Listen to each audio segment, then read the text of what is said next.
Sewudowe uradi wakumani wajinyina na sewudo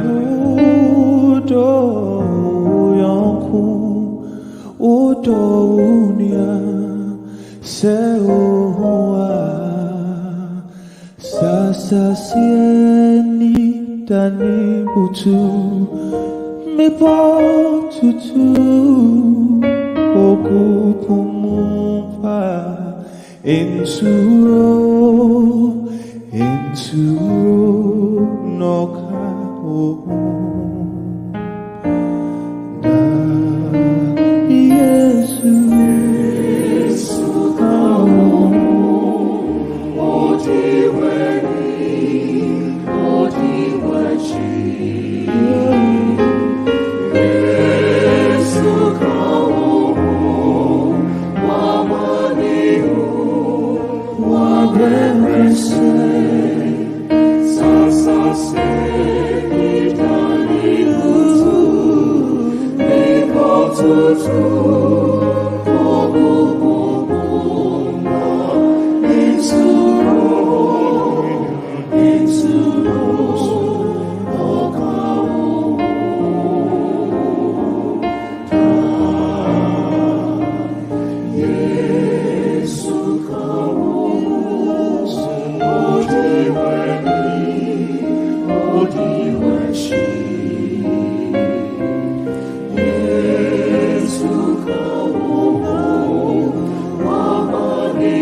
Sewudowe uradi wakumani wajinyina na sewudo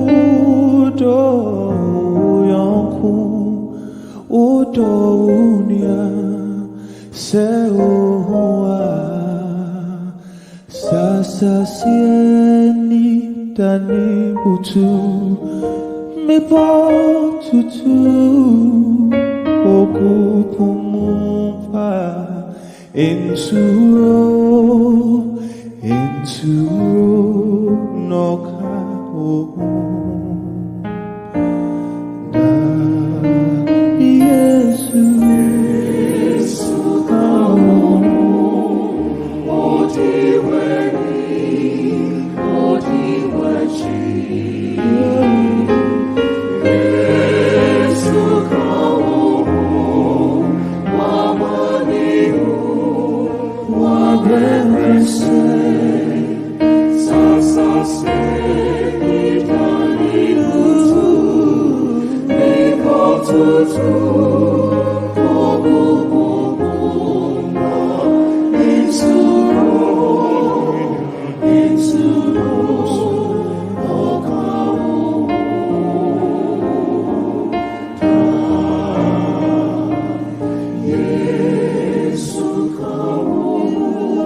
Hinimu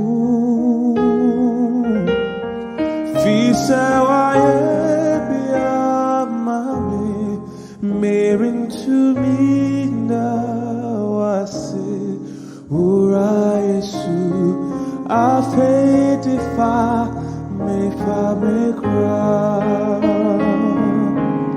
Service yourself, it's in my semi woman, me woman, consistent, bequewa,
Good afternoon, ladies and gentlemen. It is a good day. It's bright Sunday, the day that the Lord has made, that we should all be glad and rejoice in it. Today is yet another episode of From the Beginning. One may ask, what is from the beginning? It's a life experience that will help shape your life, someone's life, someone who is stuck out there and doesn't know what to do. This is the greatest opportunity for you to experience others, what they have been through, where they started from, at a point of distraction or interruption. What did they do when they were stuck in life? How did they call themselves around to get back on track in order to get to their destination or to get to the profession that they want to do? This afternoon, is another episode, another topic, a new topic coming to your doorsteps right from Richmond Media. My name is Hanna Bimah, and this afternoon I have with me Mr. Frederick Opku. Mr. Frederick Opku, you're welcome once again to Richmond Media. Yes, good afternoon, Auntie Bimah. How are you? I'm fine, thank you, by God's grace. It is a privilege to be on your platform. Thank you very much. Thank you so much for making it possible. I know there has been some distraction due to the network from Ghana, but upon all, you have been able to come on this platform. So, therefore, on behalf of Richmond Media, I say, may the good Lord continue to bless you as you come on this platform. Thank Um, you. Mr. Frederick Opku, today's topic is a journey to becoming the General Secretary of NATUG or NATAG, whichever way that you pronounce it. Who are you at all? I know you a bit, others don't know you. So if you could please let us know who you are, that will help us. Thank you so much. Thank you very well. Auntie Bimah, let me say once again, thank you very much for the opportunity to be here to share my life experiences with your medium and the people who are hearing or watching us this afternoon. Anyway, my title is Secretary General, not General Secretary. So maybe you should correct it next time. Okay. Um, yes, I indicated my name is Frederick Opoku. A middle-aged man, born and bred in Ghana, schooled in Ghana, and all my life I've enjoyed in Ghana. I would say that it's a long story. I have been very passionate about social work and what can I do to also improve and to make people's lives better. I simply enjoy doing good to people and ensuring that people have smiles on their faces from infants. And that has been part of me. That has been a passion that I will always want to work in and to ensure that many people who are facing one or two issues or problems can be resolved socially. So, as I indicated, I have been in Accra, live in Accra all my life, born in Ashanti region, and because of education, I went to Fantipim, my secondary school in Cape Coast, and returned in Accra after school. I remember when I actually completed my secondary education, I lost my Fred, dad. Mr. Opoku, Yes, before you continue, where did you start from before reaching Fancy? Is it Fancy? yes. Come again. What did I do? What did I do? What? Where did you start from? Where did life No, begin? no. For me, I think life was rosy. It wasn't bad because I had my father there, and I was enjoying everything I have to enjoy until my father died in 2001 after So I which completed my school. which primary school 2001. did you go to? I went to Saint Mary's School in Sunyani. Yes, in Sunyani. That was my general junior secondary school in Sunyani. Before I went to Cape Coast to Infante Pim School in Cape Coast and completed in 2001. It was Were then you that born in were you born in Sunyani or Cape Coast? I was born in Sunyani. I was Oh, born and bred in Sunyani. I thank had you. my junior education in Sunyani. Then when I chose Infante Pim, which is in Cape Coast. Then after my junior secondary school examination, I had to travel to Cape Coast for 3 years to further my course and my study. That's what how come I went to Cape Coast. Then I returned from Cape Coast back to Accra after school.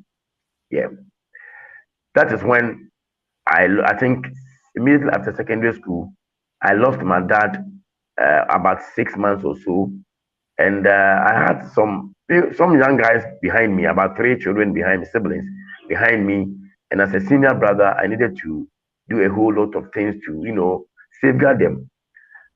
In the course of the struggling, I was very dependent on my father. So a young guy who has lost the father, after secondary school, you should be expecting some kind of hardship and difficulties. More to the point, I wasn't alone. I was the second born of my father and my mother, and I needed to also see what I can do to help my siblings behind me. At an early stage after secondary school, which I needed to have gone to the university, I have to do one or two teaching, doing some teaching to support myself and what have you. And lo and behold, I was able to go through my tertiary education still working and doing some kind of tutorials for some private professional students when I was in a tertiary.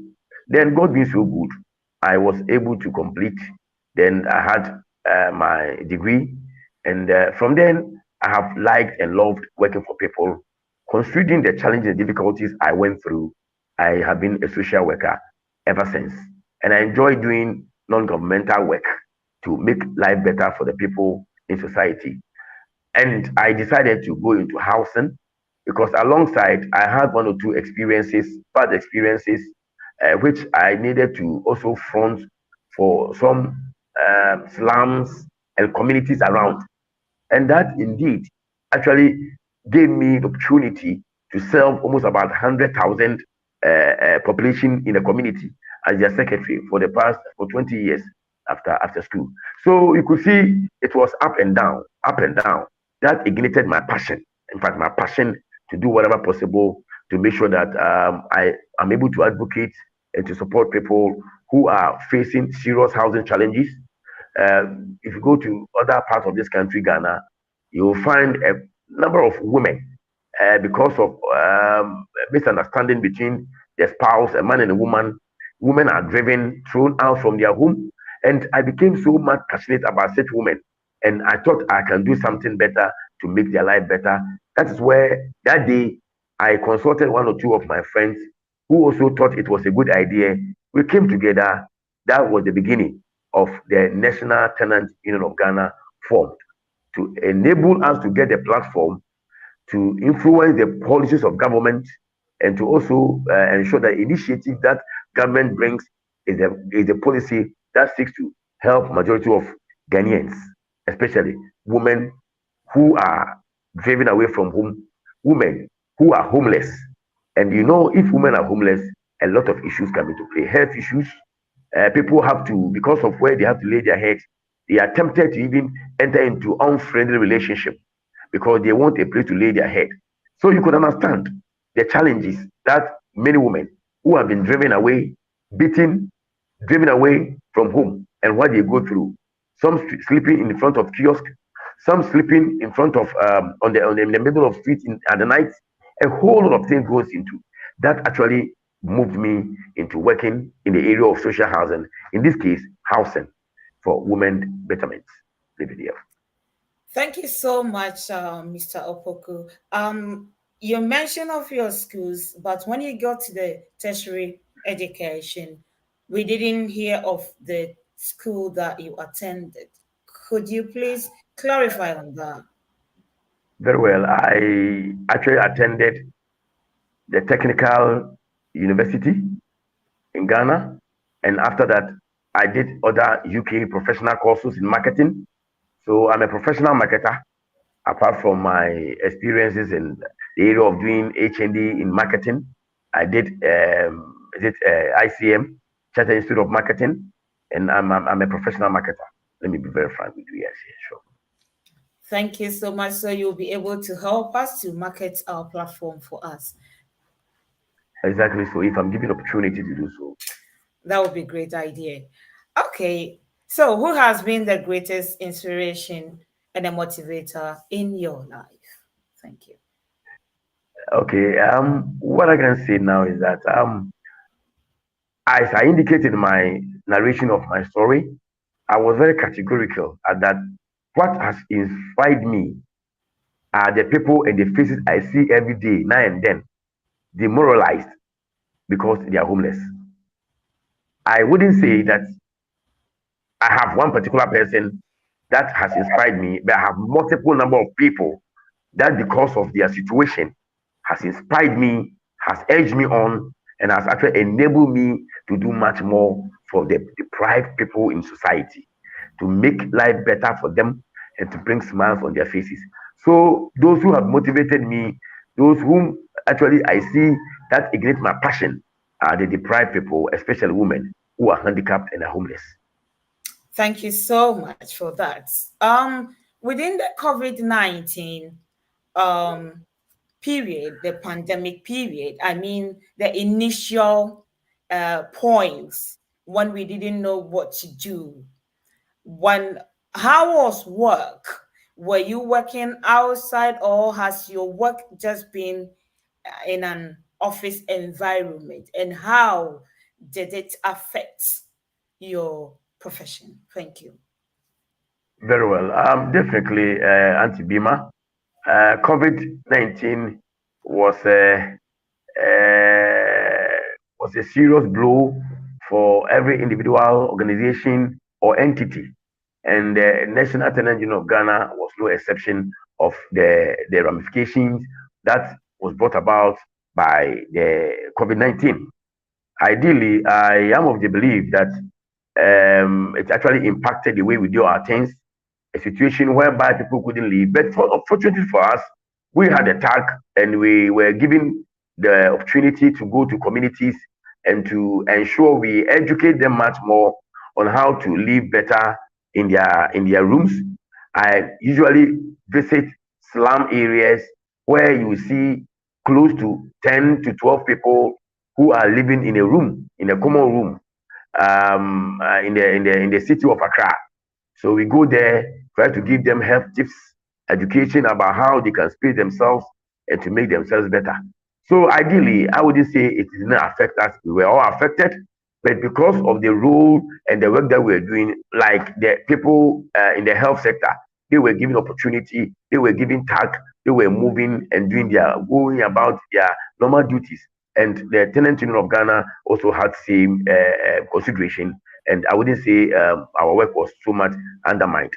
We were able to do something because we had opportunity to go to the communities, to interact with people, educate them about how they can live, consider ventilation in their homes, and to ensure that they don't, because yeah, definitely during COVID time, nobody is moving out, nobody is going out, nobody is coming in, but there was a need for you to get close to the people and to educate them about how they can still maintain some standard of spacing themselves at that point in time. These were poor people who had nothing to do, didn't have any opportunity for any consideration in terms of getting a wider space. COVID was dangerous. Even sleeping close to somebody was an issue.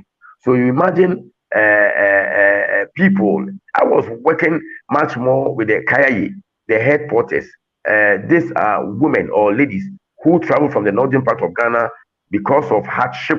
They want to seek for greener pastures in town. It's unavailable greener pasture, unavailable job opportunities that they wanted to seek, which they come and they don't find.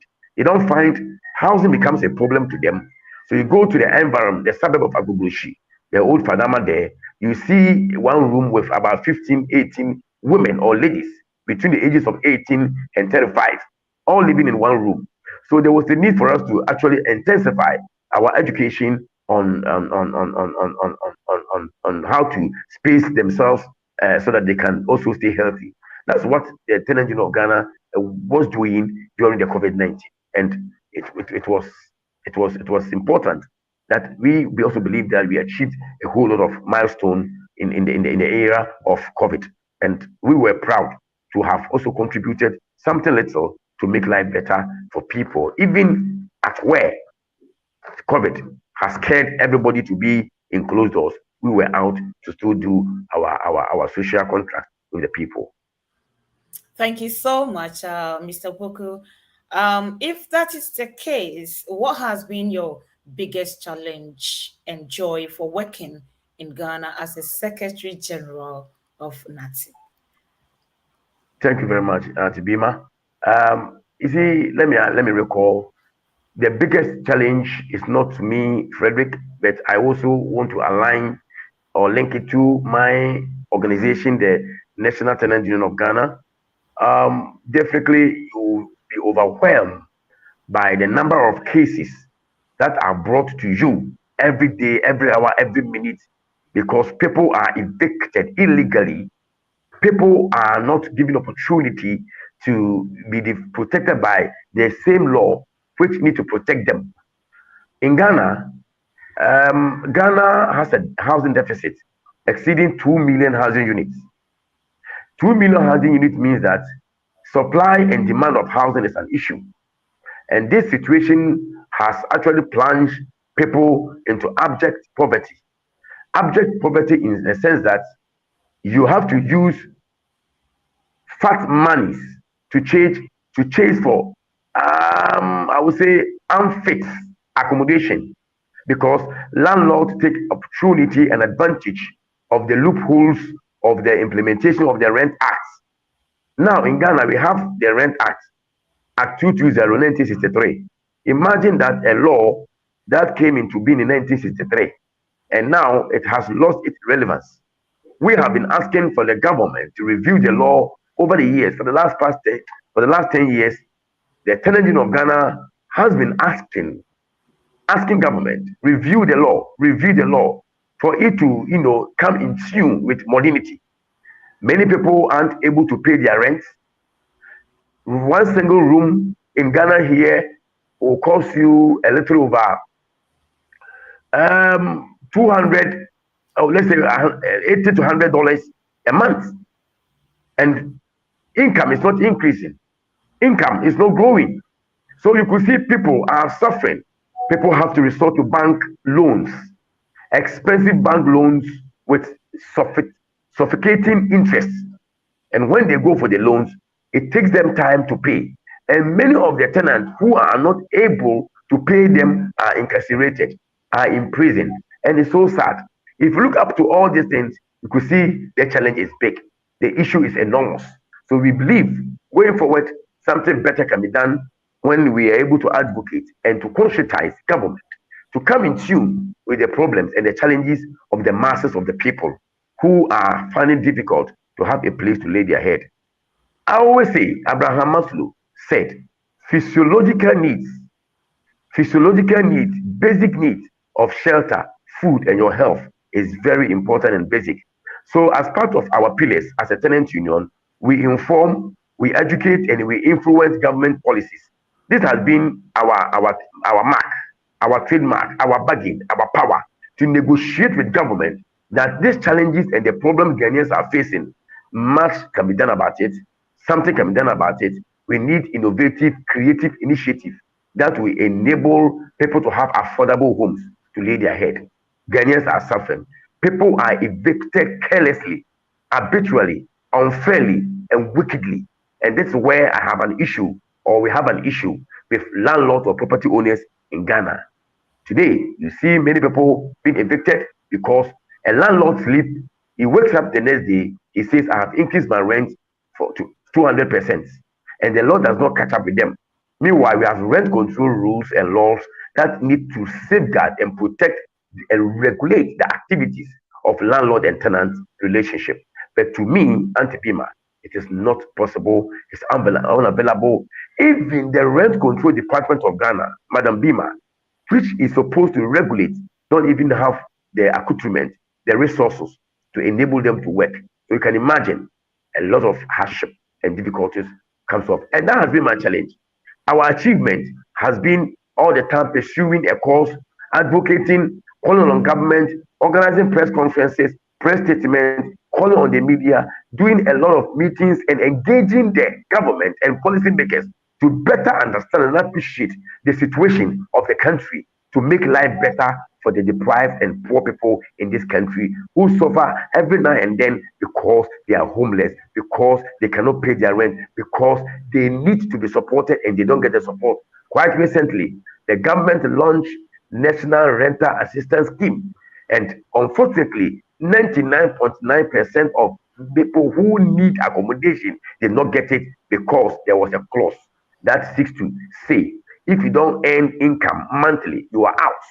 But the informal sector, 99% of them are deprived of this policy, which is supposed to have rather come to help them. This is some of the challenges that we face as a country. And I'm hoping and pray that in future you have government come and gone, which will listen to the plea of the people, and if not anything, will be able to create opportunity for people to lay their head and sleep and have comfort and happiness. And security of tenure will be what we want to see going forward in future.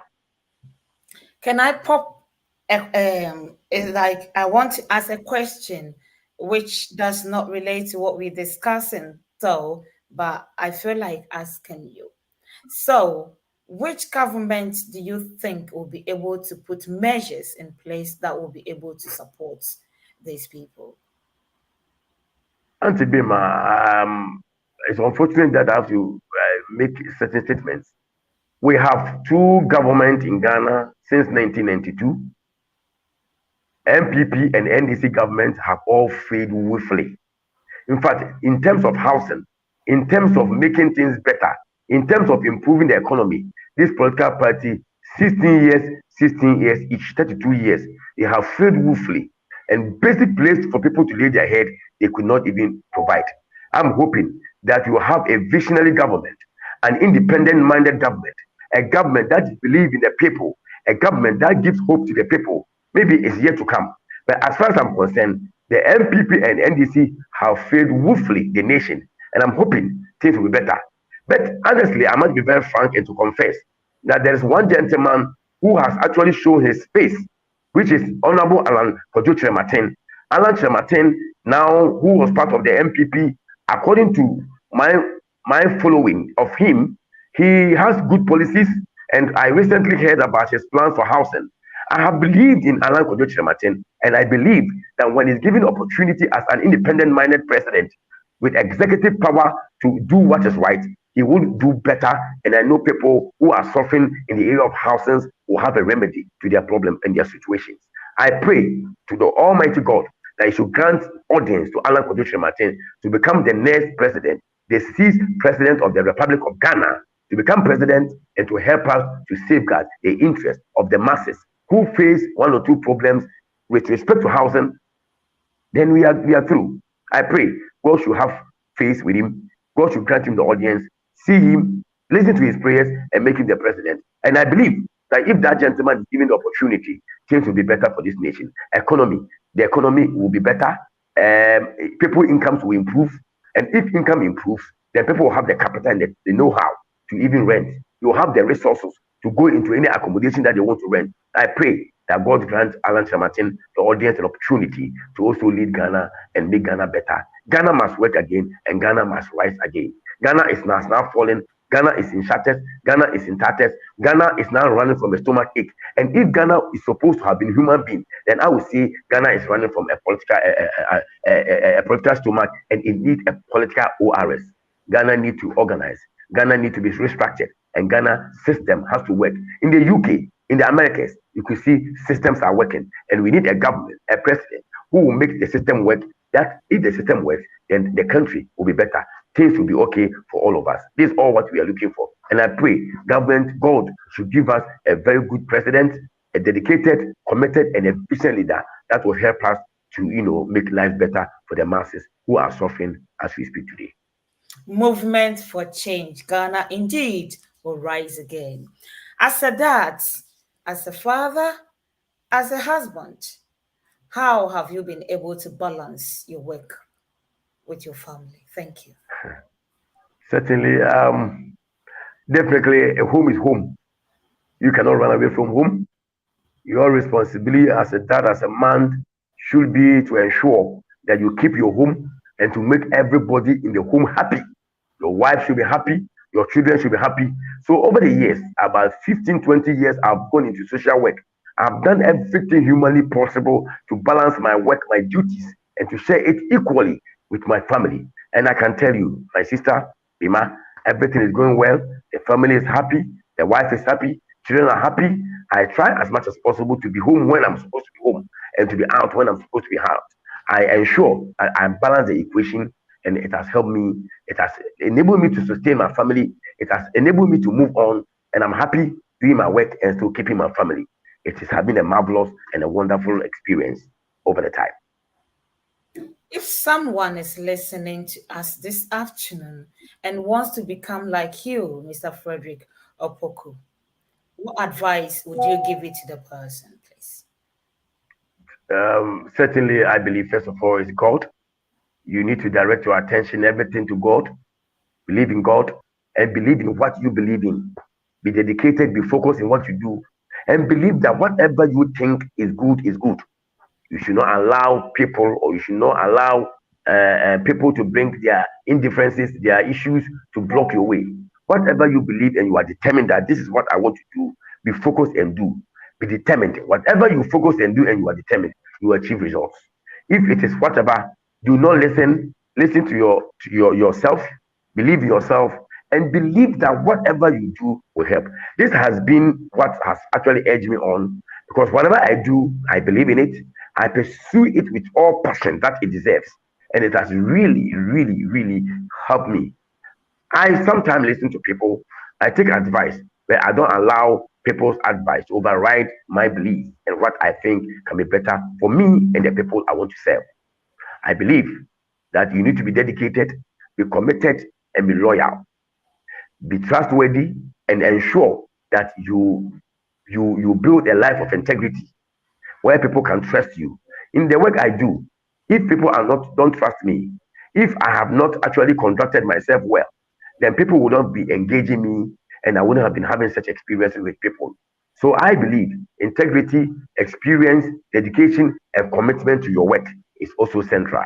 So I urge everyone listening to us, watching us this afternoon or this evening, wherever you find yourself, that believe in yourself, be focused, and trust that whatever you are determined to do is good. Believe in it, pursue it, and you will get there. The sky should be your limit. You shouldn't set standards that you want to hit, but you must set standards that you always strive to reach. And as you strive to reach, you achieve excellence. You achieve excellence. So all I can say is that strive and go to the limit, the highest level that you can go, and the sky should be your limit. You must not set any limited standard for yourself. Say today, the sky is my limit. So whatever I do, whatever profession I find myself, whatever thing I am engaged in, the sky is my limit. And if you predetermine your mind that the sky is your limit, indeed, the sky will be your limit. And by the time you reach the sky, which is not possible, you will have achieved excellence. And many people will enjoy what you have achieved and left behind. That's what I can say in terms of my work and what I believe ought to be done at all times. Thank you so much, Mr. Frederick Opoko. It's been a good time with you this afternoon. If we invite you, or if you can get someone that will be able to dive into the policies of housing policies from the person that you believe in as Honorable Chief Alan John Kojotra Martin, the leader for Movement of Change. Would you be able to do so for us, please? Of course, I should be able to do. We have a number of them. I believe that it is important that we all try to project this nobleman, visionary, experienced, committed, loyal, incorruptible leader. This is a leader who has proven beyond reasonable doubt that he's tried and tested and that his policies have ever worked. He's tried and tested, and I believe his policies, we have many, many people who are yearning and eager to even have opportunity and platform like yours to also speak to his policies, which I would be able to recommend. I love Chief, I like Chief, I die with Chief, I eat with Chief, and I believe in Alan Martin. I know his policies are workable, and that when he's given opportunity, he can do due diligence to the environment and society. This is what I can say. But trust me, I can give you people, as many as you can, in dozens, who will be with you and to speak to issues and policies anytime when the opportunity, avails itself for me to do, I will do that. Thank you so much, Mr. Frederick Opoku, for taking us through your life experience.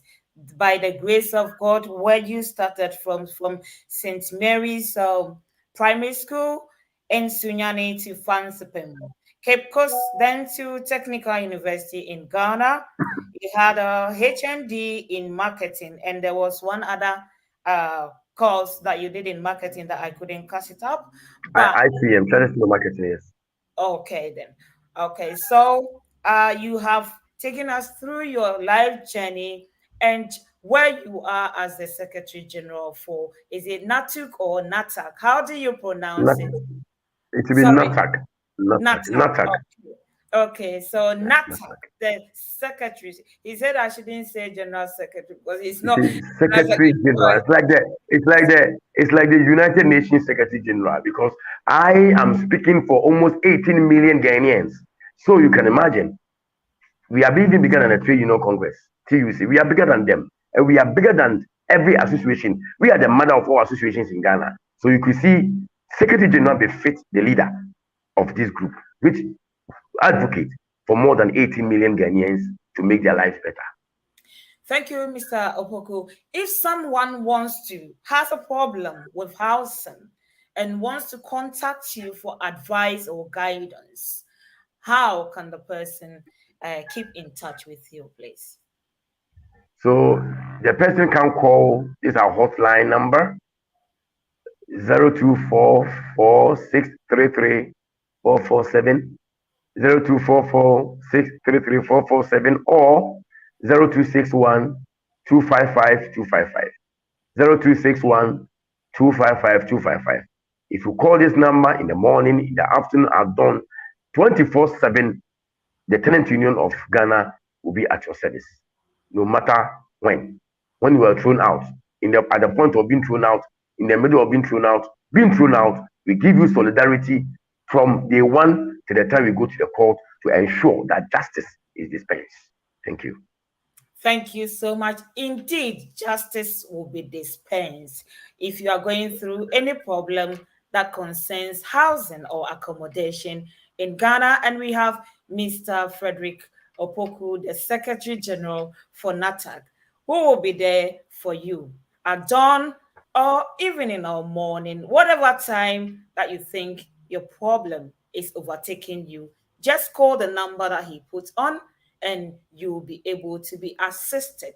And he's also one of the leading members campaigning for Honorable Alan John Kojeche Martin, the next hopeful president of Ghana, the leader for Movement for Change. You don't like this? Which one would you prefer? 16 years of NDC plus 16 years of NPP that has led the Ghanaian community, the whole Ghana, the mother Ghana, the country of Ghana up to this point.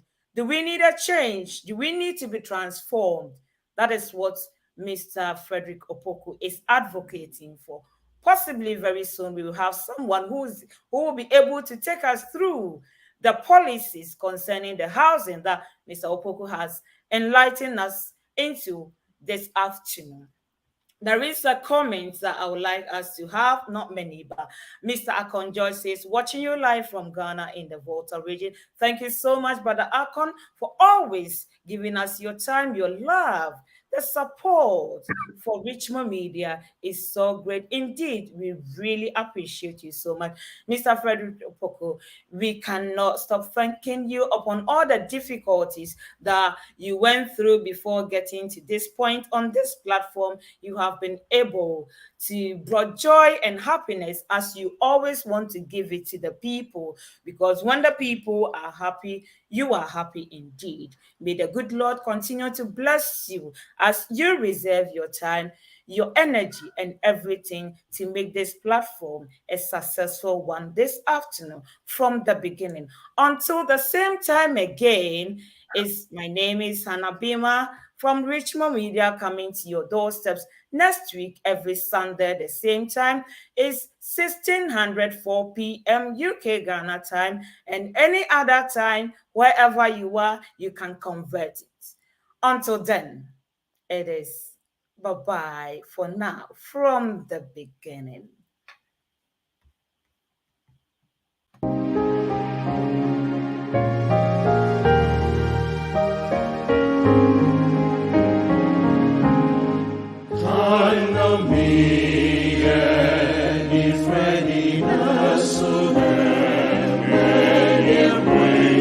Cristo voja, Cristo agime. Semejante você levou no sul, na moja refri upon Sinoa.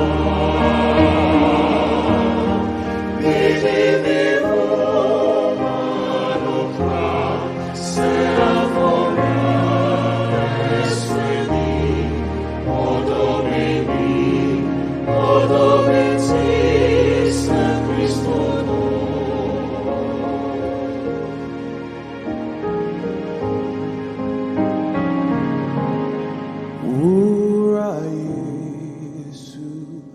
Afedia Germania, Minyama, Maya Comri, Shishew Echikwan,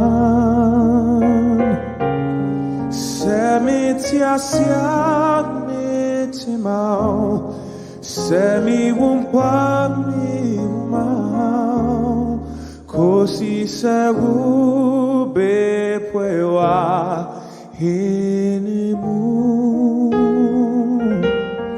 Visa Wayebia Mami Merin to me Nawasi Ura Yesu Afe Defa Me Fa Me Kra Service yourself Mitima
Jawoni